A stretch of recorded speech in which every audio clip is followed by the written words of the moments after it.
Good morning, YouTube. This your buddy Choppadong coming at you with another video. We're going to do a little Week 14 rewind recap, and then we're going to move on into looking ahead to Week 15. I've done very little prep, which typically I don't do a whole lot of prep as it is. I did call up some screens. We got some stuff we're going to walk through, so let's dive in.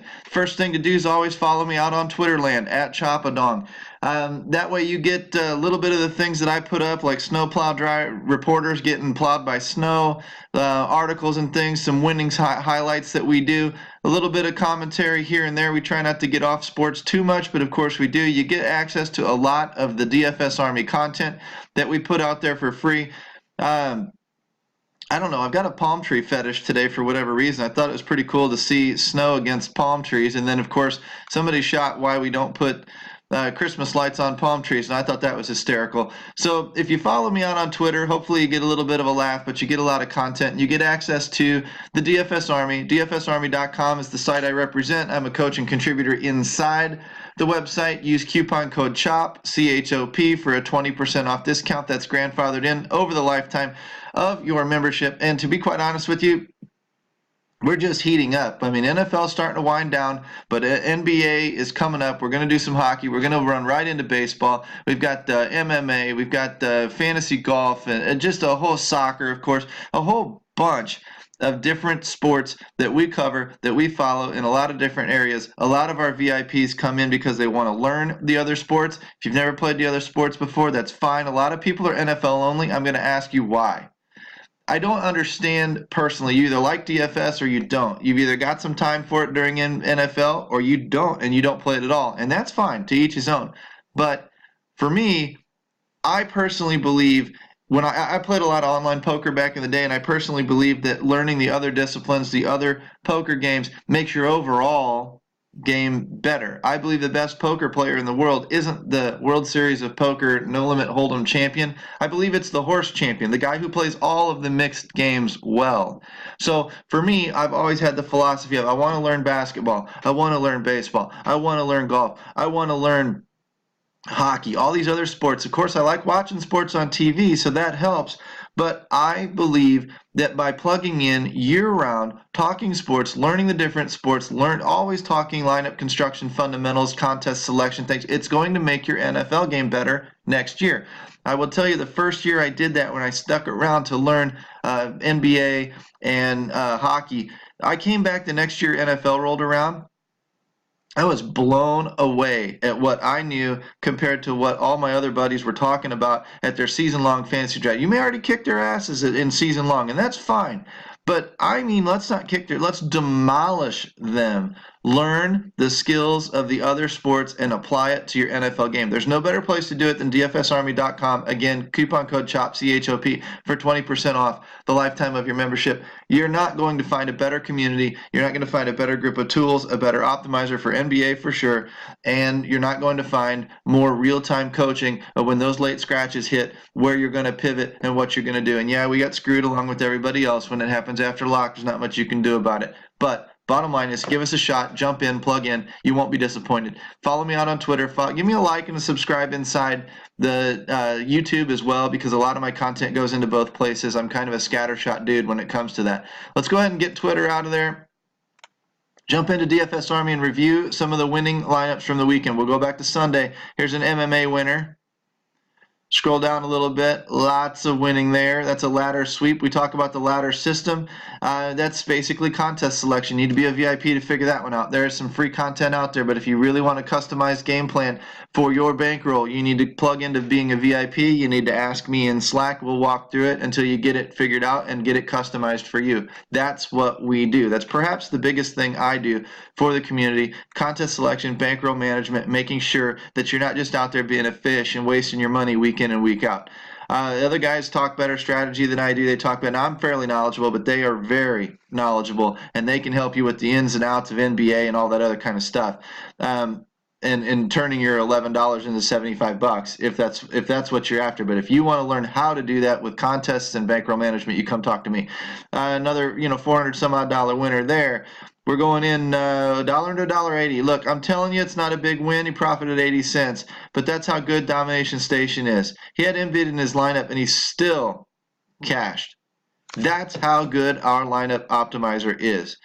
Another winner here. You know, I mean, you're not going to find big wins and small wins every single night anywhere else but the DFS Army. A lot of these other lineup providers that you buy your lineup, man, how lazy is that?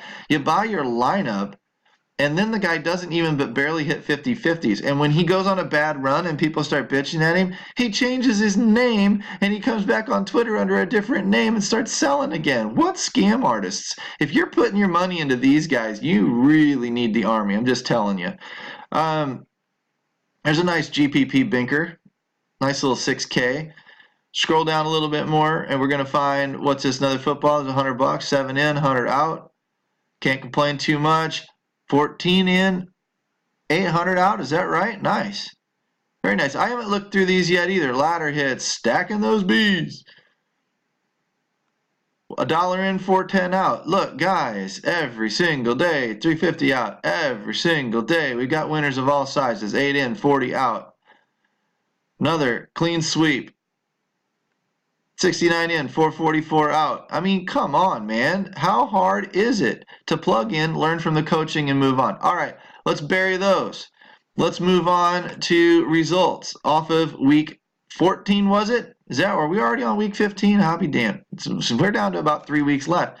We're going to look at the week 16 or the 16-game week-long slate, and we're going to notice the big quarterbacks that performed were not on my list. I had Alex Smith, and I have Jared Goff.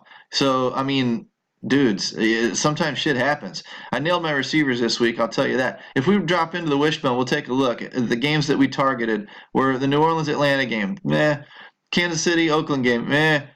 LA Rams in Philadelphia, I was not thinking that game would play to the over. I don't know what the hell happened there, but man, that one kind of blew up. So, serves me right for largely getting off that game. I mean, I wasn't completely off of it. So as we scroll down, we're looking at the quarterbacks. Alex Smith, Jared Goff. I can't believe I didn't mention Phillip Rivers in there at all. Of course, I mentioned some Tom Brady, and he didn't have a good night last night either. So you can't win them all. Phillip Rivers, as the week went on, became kind of my second quarterback that I like. But, man, I was sunk on Alex Smith. So I didn't have a very good week. If we scroll down to running backs, Le'Veon Bell, I did mention him. Rod Smith, Jordan Howard, Jonathan Stewart, where did he come from? Jamal Williams, Todd Gurley out. We mentioned a little bit about Todd Gurley. We weren't real believers. Kenyon Drake, Kareem Hunt, we didn't really mention. In the snow, what an awesome game that was to watch. Scrolling down, Gio Bernard kind of disappointed. Some of the others, let's take a look at who we did. Of course, we hit on Le'Veon Bell. And I know that's not really saying much, right? And Lamar Miller, dud. Wow, man, he was in such a good spot, too. The industry was all over him. Wide receiver, we hit on these. Keenan Allen, DeAndre Hopkins, Cooper Kupp, did well. If we scroll over to wide receiver and take a peek, DeAndre Hopkins, Antonio Brown, of course, always up there. Cooper Kupp had a good day. Jarvis Landry had a good night last night. That's good for my season-long team. And Keenan Allen was all right. You know, for $8,000, 20 points, you'll take it. So a lot of these guys did have good weeks, but our three were all on that list, top 10, top 15 wide receivers, which for wide receivers is saying a lot because it's a pretty volatile position. Tight end, Kelsey was all right. Ricky Seals-Jones, I have no idea because, to be honest, I played Kelsey everywhere. I didn't drop to Ricky Seals-Jones. So when we look down here, what did he get us for the points? 3 points, so not good. Probably he only got 3 receptions. I don't know how many targets the dude got. Oh, 3 targets. All right, well, so much for that. He was getting targeted 5 and 6 times the previous 3 weeks. Red zone work. Obviously, Arizona's in shambles. Didn't really have a great game. So what you going to do? He didn't cost you anything. Probably didn't even cost you your week if you played him. But the object was take the floor. Get up there. Get your 14 points out of Kelsey and move on. I know it cost you a lot of money. Jack Doyle was okay. He was the other one we kind of mentioned. And, of course, other guys, this is just the way it goes. With tight ends, another volatile position. It's just going to happen. Broncos, Lions, Panthers, Titans, all these not mentioned at all. Chargers, we did mention them, 8 points. Jaguars, 8 points, few picks. I mean, that's what you're getting with the Jags. You're getting the floor and the upside to do better. You got a couple of sacks. You got 3 picks. I mean, that's pretty strong stuff for any fantasy defense. So they were a fine pick. Let's look at the Jets. Where'd they go? They were in a smash spot, and it doesn't look like they did anything. 2 points. Whoopity-doo. Take a look at the quick kick. Oh, no kickers on Swish. All right, so let's put that one to bed. That's your quick recap of who did well and who didn't. And of course, the Wishbone is the article where you start your research. This is not oftentimes where I end up at the week as the week goes on. VIP members inside the Army can attest to that, but this is where we start. We take a look at the early week stuff and where are we going to target? Where are we going to start pointing our head? And then we talk a little bit about a couple of games we're going to target, and then we talk a little bit about the players that should be rather chalky or players that are in very, very good spots. So moving on to week 15. Not a game we're going to focus on. Not a game we're probably going to focus on. Not a game we're going to probably focus on. Well, we might. Chargers are playing well. Kansas City's kind of fighting back a little bit. This game has huge implications playoff-wise. We know they're going to try their hardest. But based on that, I don't see it getting away from one team or the other unless they really screw up. Philadelphia without Carson Wentz opens as a 9.5 favorite, already down to 7.5. We'll see what happens, but Nick Foles might not be a bad QB pick, even at that low total.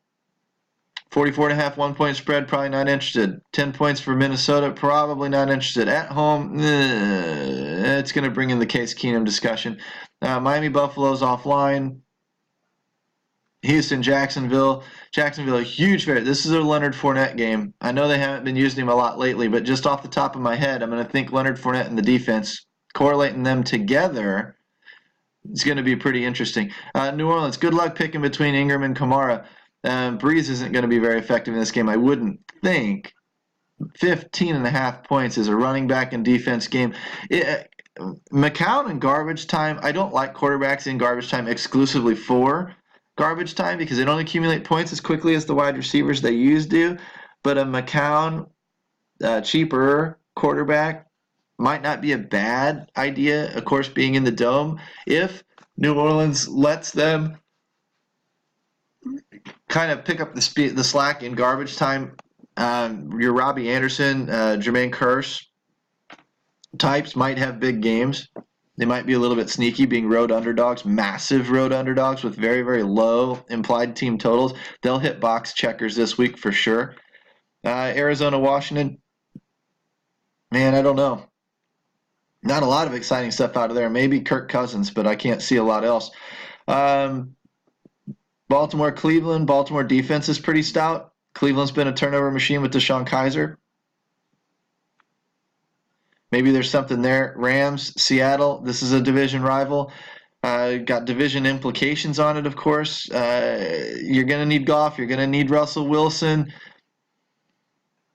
Gosh, you might keep running Cooper Kupp out there. Running Russell Wilson with a Jimmy Graham and then turning around and running it back with Cooper Kupp kind of pops into my mind. Gurley's going to be heavily used, I would think. Which one has the big game? Don't really know, but somebody might. 54.5, this is where we're going to head. Right there is where your chalk game is going to be. 54.5 points, 2-point close spread, high total. That one is just screaming shootout. So that game's going to be a lot of chalk. But, I mean, where are you going to go in New England, honestly? You run naked Brady, but he's going to cost you.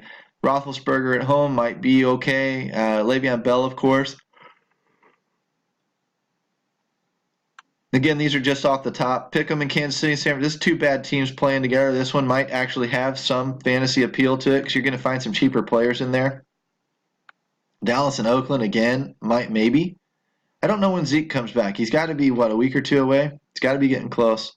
Says he's still out, so obviously he's still on his 6-week suspension. And then Monday night to wrap it up, Tampa Bay, another division rivalry game. Minimal appeal to me. So if I had to focus on a game, of course I'm going to focus on this one. May or may not take a ton of players out of it. This one, mild focus. This one will carry some focus because it's got good players in it. And it's a close spread, which shows there should be, 20-some-odd points scored by each team.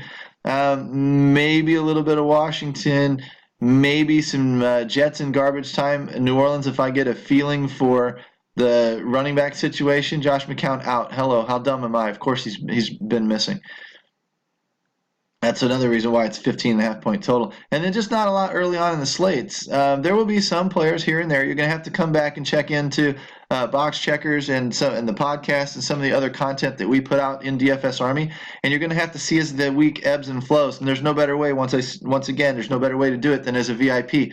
Jump in here and win some money with the rest of our VIPs. Some of these guys don't even have avatars because they're that new and they hit the ground running, which is great. Come into My Chops Corner, come into Geek Speak, go down to the main channels, go to Keith's and Al Walsh's discussions and Donuts discussions for NBA type stuff. We've got coaches everywhere willing to help and teach you the fundamentals of the game. So once again, as far as any kind of a recap or a weekly setup, read the rest of the Wishbone. This video will get dropped in there for those of you that prefer this format. And we'll get week 15 kicked off, guys. Take care, and we'll see you when we see you.